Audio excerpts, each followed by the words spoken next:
Cravings seems to be one of the thorny issues when people starting out, especially stopping drinking, stopping smoking, making any big major changes in their life.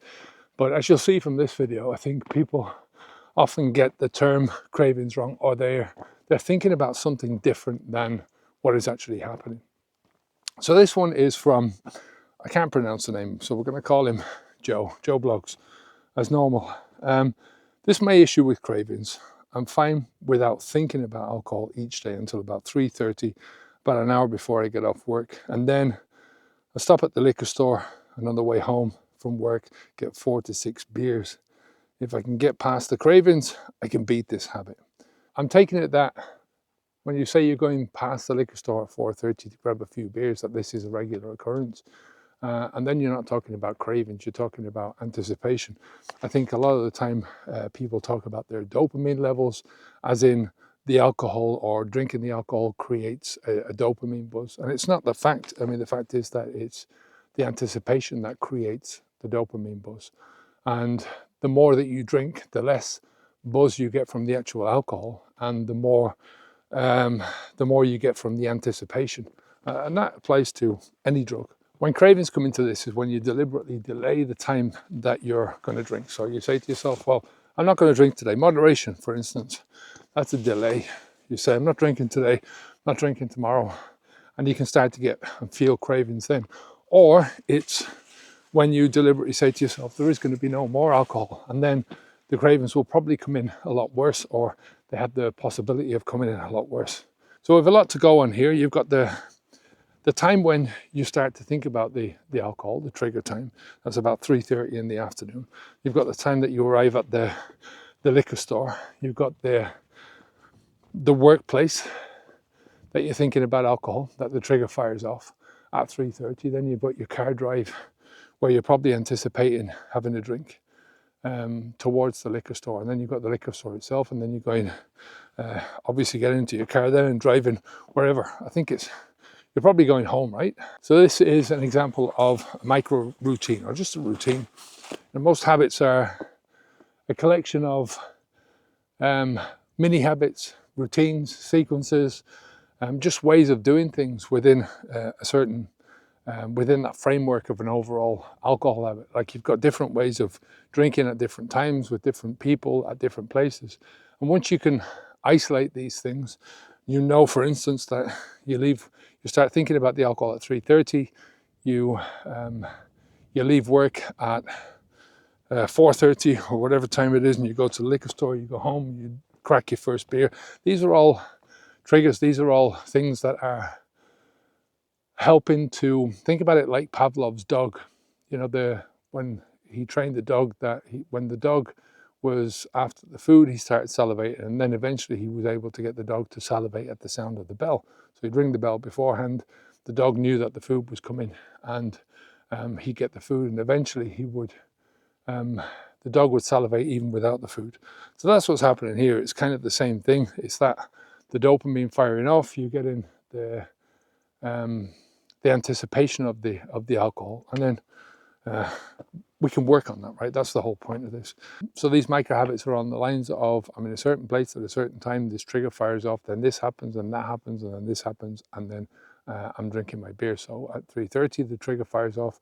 You're thinking about alcohol from then on, you're anticipating it. You get into the car, you drive to the off license, you buy your beers, you go home, and so on and so forth. So you say, if you can just get past the cravings, that you'd be able to beat this habit. Well, think about it from the perspective of just being able to get past the liquor store. If you come out of work, for instance, it's one of the best ways of doing this. Once you're at home and you've got your beers there, the likelihood of you drinking, even though there's a lot more, you can still respond in a different way. Even if you're sat there with a beer in your hand and you've cracked it open, right? It doesn't mean to say that you have to drink it. You can make a different decision. You can go and pour the stuff down the toilet, right? So the choice is always yours.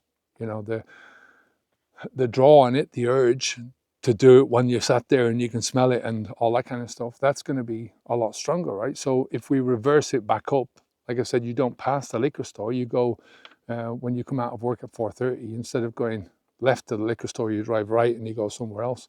And you can even reverse it back a little further. As soon as you get the trigger, or even before that, you can start thinking to yourself, right, tomorrow at 3:30, when I start to think about the alcohol, I'm going to think about doing something else. And that something else can be anything. Mostly it's just distracting your mind, getting your mind into a different state. So the more that, in the early days especially, is when we're coping, the more that you can think about things from the perspective of, I've got to occupy my mind, I've got to occupy my body, do something physical, not be in that position, not be in the place that triggers off the alcohol. Like I said, if you go home and you're sat there with the beers in front of you, you know, that's it's going to be much more difficult to exercise your willpower. Whereas if you get the trigger, 3:30, you come out of work, you go somewhere else, you go to the gym, you go to the cinema, you go to the bowling alley, you do something where you wouldn't normally do, even if there's alcohol around, right? Even if there's alcohol around, it can still help to be in a different position. My thing was always walking. So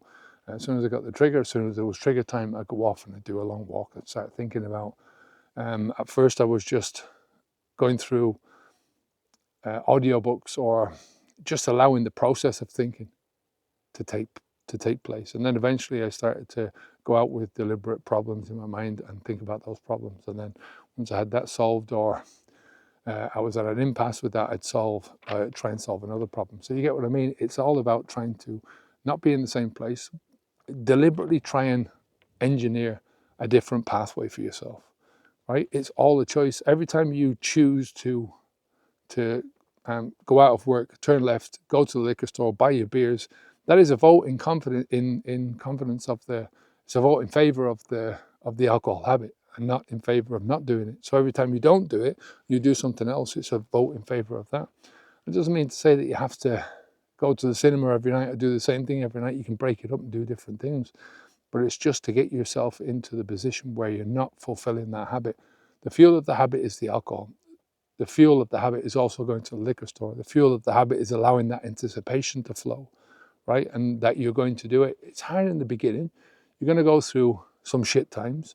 You're going to go through some, you know, there's always a conflict there, because part of you still wants to drink and part of you doesn't want to drink. So you have to get over that one. And, you know, that's the time when you have to say to yourself, look, pull up your fucking pants. Be a man, you know, do this. You can do this. There's nothing against you doing this, and think forwards.